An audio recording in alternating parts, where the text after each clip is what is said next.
After a long day at work, a young woman finally sank into her seat on the evening train, ready to close her eyes and enjoy a little peace before heading home. That peace didn't last long. The man beside her pulled out his phone and began talking so loudly it felt like he was giving a public announcement. "Hey, babe. It's me. Yeah, I'm on the train." "No, I didn't leave early. That meeting ran forever." "Of course I wasn't with Lisa from the office." "Why would you even think that? You're the only woman in my life. You know that." For nearly 15 minutes, the entire car was trapped in his personal drama.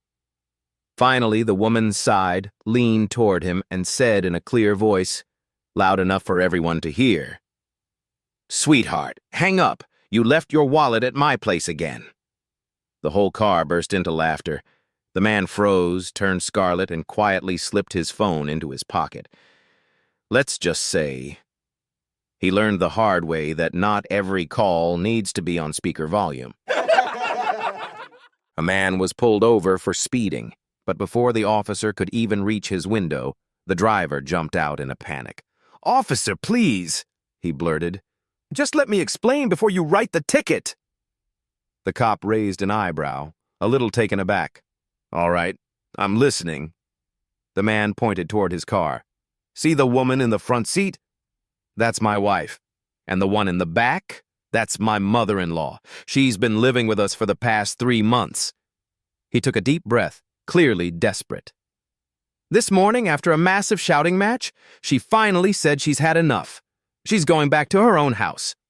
So I'm speeding like my life depends on it, because I need to get her there before she changes her mind." The officer glanced over at the car. 2 women, both staring straight ahead with stone-cold expressions, clearly not in the mood. The cop turned back to the man with a dead serious look and said, "Sir, get back in your car." "I'm giving you a full police escort. We're not taking any chances today." 2 unemployed guys were talking. "I'm going to become a lion tamer," says one. The other laughs. "You? You don't know a thing about it." "I'll learn. Tell me, if a lion charges roaring, what do? You hold up that big chair and shove it in his face until he backs off. And if he grabs the chair and throws it out of the cage, then you crack him with the whip. And if he bites the whip in 2, you pull the pistol and shoot.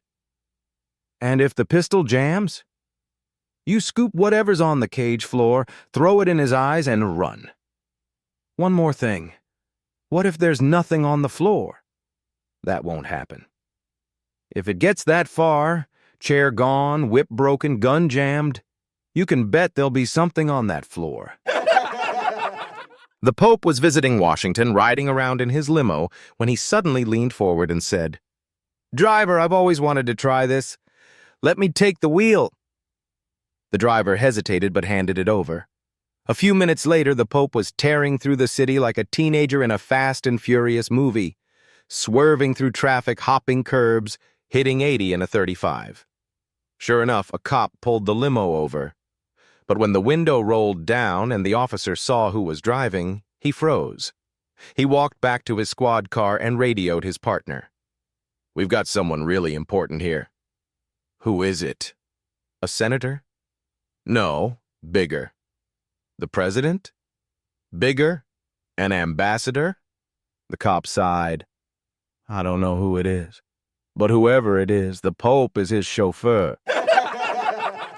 Harry Parker was an older man in the hospital, and things weren't looking good. He was hooked up to machines, tubes everywhere.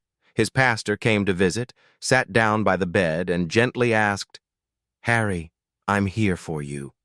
Is there anything I can do to make you more comfortable?"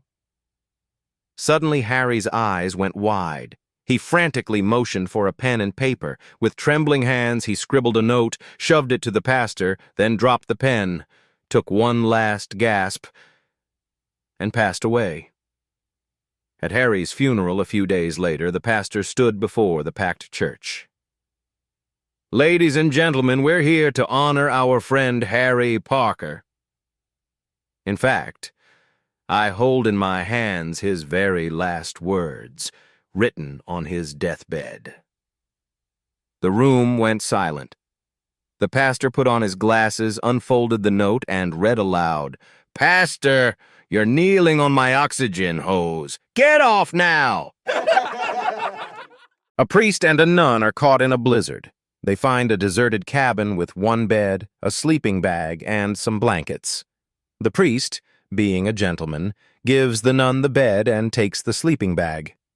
A little while later, the nun calls out, "Father, I'm cold!" So the priest gets up, adds another blanket, and tucks her in. "Better, sister?" "Yes, Father. Much better." But soon again, "Father, I'm still cold." So he gets up, adds yet another blanket, and asks, "Better, sister?" "Oh, yes, Father, thank you." Finally, she calls out a third time, "Father, I'm freezing." The priest sighs, thinks for a moment, then says, "Sister, we're in the middle of nowhere. No one will ever know. What do you say? Just for tonight we act like we're married?" The nun pauses, then whispers, "All right, Father. Just for tonight."